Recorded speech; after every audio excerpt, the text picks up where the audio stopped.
Thanks for joining me in this segment of Belly Flopping into Mysticism. Just have a couple of quick stories that happened right after Thanksgiving. So the day after Thanksgiving, I was dinging around town, stopped in at a thrift store. I happened to notice a large coffee mug that was mostly plain and just had a simple message across the bottom that said, "Make today count." Now, I don't need more coffee mugs. I have plenty. But for whatever reason, I picked it up, and it made me chuckle because as I picked it up, I realized that the mug behind it was a mug with the Beatles on it that said, "Let it be." This isn't the mug that I saw. I actually already owned one because a couple years after my dad passed, I asked my mom what kind of memorial service she would want, when it came time for her to walk on. And I asked her, and she, not surprisingly, she said she wanted one very much like the one she mainly planned for my dad. And I asked, well, what music would you like for when we do the slide picture montage? She thought for a minute and she said, "Let it be." And that seems so appropriate because that could have been her mantra, at least through her adult life, of let it be. You don't have to judge everything. You don't have to try and correct everything. Sometimes you just let it be. And so I'd actually come across this mug a couple of years ago, shortly after she passed. But then I noticed as I looked at the Let It Be mug that the one next to it is mostly white with a drawing of a dog on it. And across the top, I noticed the word mom.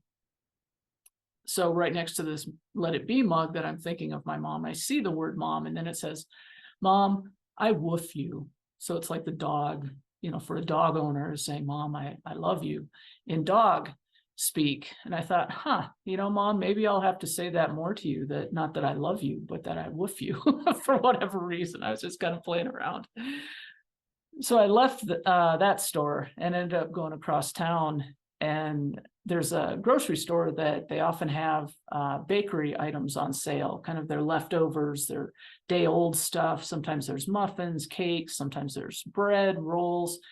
And over the last few years, I always check to see, is there anything, sometimes I come home with a tray of brownies for a couple of bucks, and it's a lot easier to just buy them than to make them. So as I was looking, I noticed that there was a cake with a turkey on it, since it was the day after Thanksgiving. But then I also noticed there was this little chocolate thing, just a little chocolate. It's not very big and covered in chocolate. And then I realized as I turned around, it's a little dog.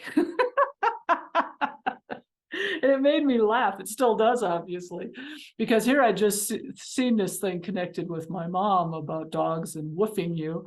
And it was as though the universe, I didn't notice it at first, but as I picked it up, and it was only $1, and I thought, oh, that's worth $1 just because it makes me laugh. And so I thought, well, I don't know, is that mom? Is that the universe saying, "I woof you too"? I don't know. But it does make me laugh. And it also reminds me that mom sometimes said she was a chocoholic.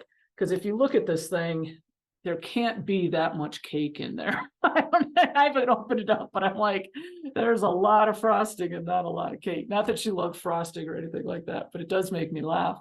So that was on the day after Thanksgiving. Well, the next day, I was dinging around town, and I happened to notice that there was what is it called? A pop-up holiday store in one of the buildings. And I thought, I'll stop in there, see some pretty holiday decorations, kind of get me into the season. And as I walked in, I was thinking, this is the kind of thing that my mom and I would have enjoyed, that we'd go out together when I'd go visit her, and we'd go dinging around town, shopping a little bit, and just enjoying the decorations, even if we weren't necessarily going to purchase anything. So I walk in, and I'm kind of working my way around the store. And there was a Christmas tree display, had a bunch of ornaments on it, and then there were a bunch of items below it. And as I approached, I saw this young girl, so sweet, so innocent, so beautiful. And she had, I don't know if she had picked up one of those. It wasn't an elf on the shelf, but it looked like an elf, just a figurine or stuffed toy or something that was lying beneath the tree. And I don't know if she had just touched it or put it back or something, but she was kind of moving away from it. And as she walked away, she gave it a little flick of her hand. It was so adorable. I was so innocent, so beautiful. And I was like, oh my gosh, I got to witness that. How beautiful that innocence and that kindness, that connection to this elf, the belief, however you want to put it. And so I didn't see immediately where her mother was. And so it took me a minute because there were a few other shoppers in the store and a few other women. And finally I realized, okay, she's walking up to her mother. And so I purposely walked over towards the mother. And then I waited until the daughter was far enough away that she wouldn't hear me tell her mother. I said, you know, I have to tell you, I saw your beautiful little girl flip a little wave to the elf that she was looking at. And it was the most precious thing. And the mother just kind of, oh, wow, isn't that sweet? And I said, you know, just seeing you guys reminds me, my mom's on the other side. And it just reminds me of going shopping with my mom, even though when the little girl was 6 years old. I don't have memories. Mom and I didn't necessarily do that when I was 6 years old, but we would go out together, especially as I got older and even into adulthood. And so that was just real special. And like I say, I ended up kind of thinking, oh, gee, all the fun times that Mom and I had. Well, on the way home, I flipped radio stations and caught the last half of Let It Be. Not significant to a lot of people, but to me it was. And it just goes to that idea of connectivity, goes to the idea of flow. What do you notice? What do you perceive? But to me, they're beautiful stories. So now I have a couple of stories from after Thanksgiving. And I should have mentioned that even as Thanksgiving was approaching this year, I felt a little anxiety.